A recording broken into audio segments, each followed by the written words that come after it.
So I'm going to show you the link between back pain and what you eat.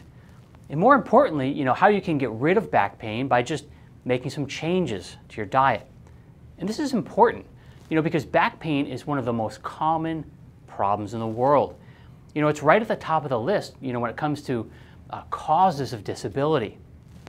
Now, most people realize that things like sitting too long or, being sedentary in general, and physical stress on your muscles and your bones, are major contributors to back pain. But those are just a few of the pieces to the puzzle. What a lot of people and a lot of doctors don't realize is the role that diet and nutrition play here. In fact, in both the prevention of back pain and, in managing it, or getting rid of it altogether. Now, here's a gem that you should know and understand. Any discomfort anywhere in your body could be linked to what you're eating. And the reason for that is this thing called systemic inflammation, which is a fancy way of saying inflammation throughout your whole body. Now, this is different than the inflammation you experience like with an injury, like when you twist your ankle and it swells and gets hot, or when you get a bug bite, and your skin gets red and puffy. That's your body's natural healing response. Systemic inflammation occurs, when your immune system is chronically activated, which causes the release of pro-inflammatory cytokines. Now, the cytokines are proteins, and as your immune system pumps these things out, it can cause pain, destroy tissue, and ultimately can create disease. So you want local inflammation, in the case of an injury, but you don't want systemic inflammation because it's at the root of most modern chronic diseases. Okay, so the goal here is, you want to eat in a way that does not cause, or gets rid of systemic inflammation. And that strategy is often called the anti-inflammatory diet. In simple terms, here's how it works. Every time you eat something, you're either increasing or decreasing inflammation. And this will either increase or decrease the quality of your life experience, and probably the length of your life. So first and foremost, to avoid back pain, you'll need to avoid foods that cause inflammation. So I've listed, the main culprits up here on the board for you.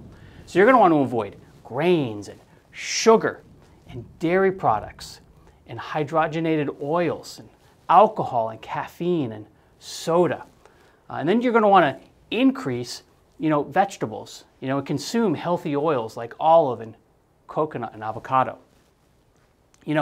So you'll find these foods that you need to avoid in things like fried foods and, pasta or spaghetti and chips, corn and any kind of, corn-based product, cereals and bread and baked goods, yogurt and, most sauces, lots of snack bars and, dried fruits, because of the sugar content in most cases, and processed meat.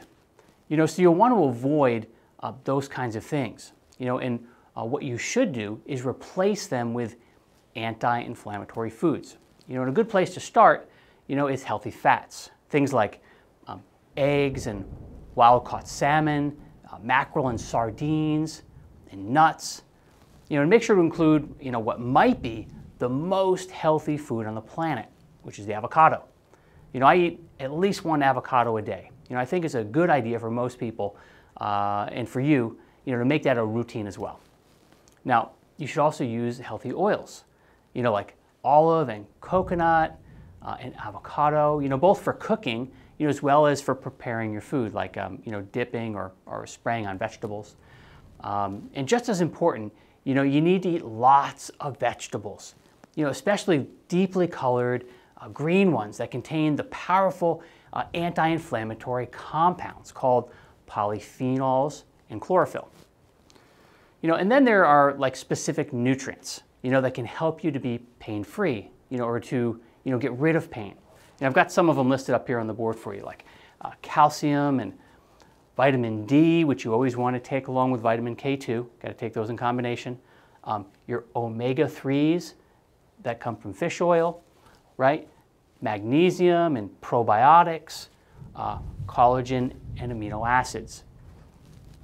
And so you want to make sure that the food selections that you make contain those nutrients.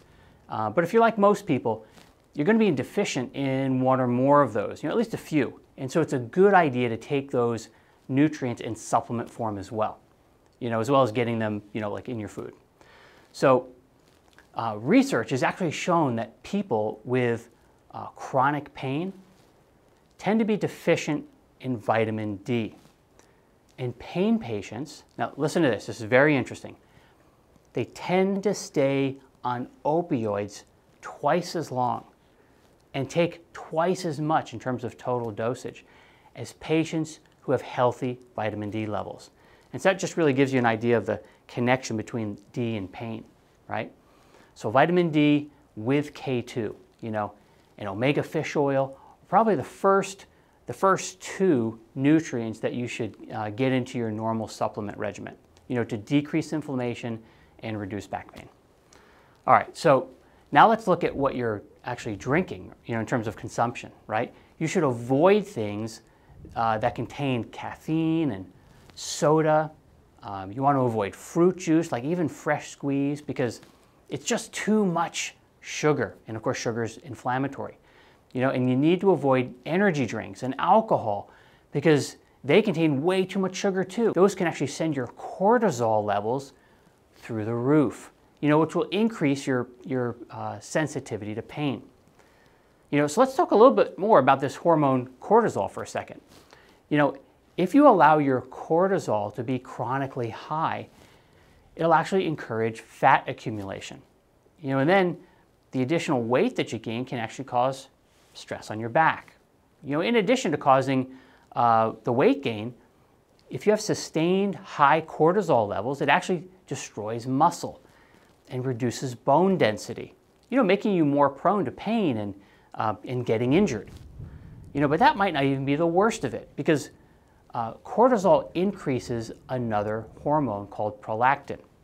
And what prolactin does is it heightens sensitivity to aches and pains. So you need to keep your cortisol levels in check. Now, I've listed here, some key ways to make sure you manage your cortisol level. We talked about this earlier. Eliminate sugar.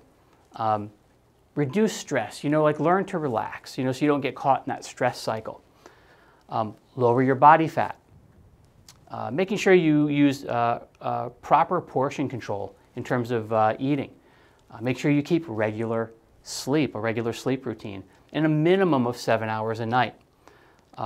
Make sure you have moderate exercise into your routine. In terms of supplements, fish oil, ashwagandha, those are really important. And then making sure that you maintain good relationships. And the last one I put on here is get a pet. All right, so there you have it, and I can assure you that you'll feel much better, when you get these points in. In fact, many patients that I've worked with report that their chronic pain completely goes away, even after having it for years, just by eating an anti-inflammatory diet. And hey, living longer and enjoying a better quality of life, those are pretty good things as well. All right, I'll see you in the next video.